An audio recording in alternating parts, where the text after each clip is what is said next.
kachika, ngayong araw nga May 26, 2024 ay ang ika-first birthday nga at christening ng unika iha ni Diego Loizaga sa kanyang partner na si Alexis Wapenko na si Baby Hailey Page.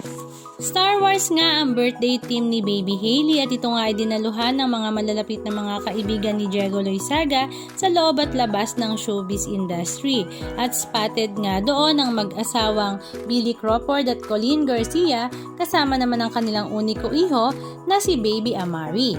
Naroon din nga si Jano Gibbs sa talaga namang tuwang-tuwa nga daw siya kay Diego Loizaga dahil napaka-hands-on dad nga daw nito sa kanyang unika iha na si Baby Hailey.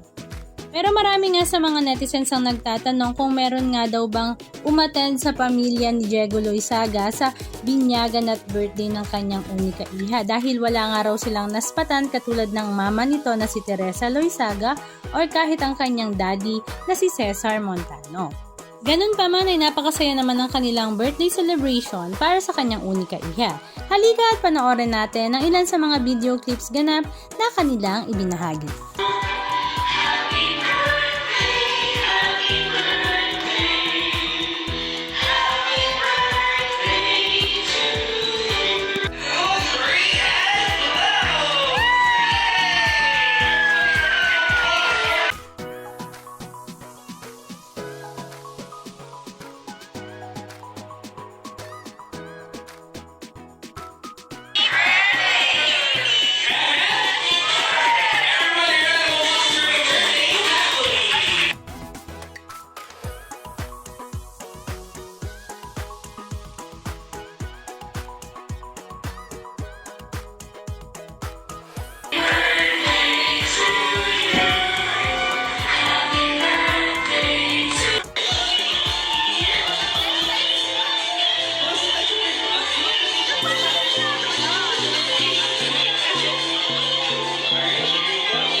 Anong masasabi nyo mga kachika? Just comment down below. And please don't forget to subscribe. Thank you!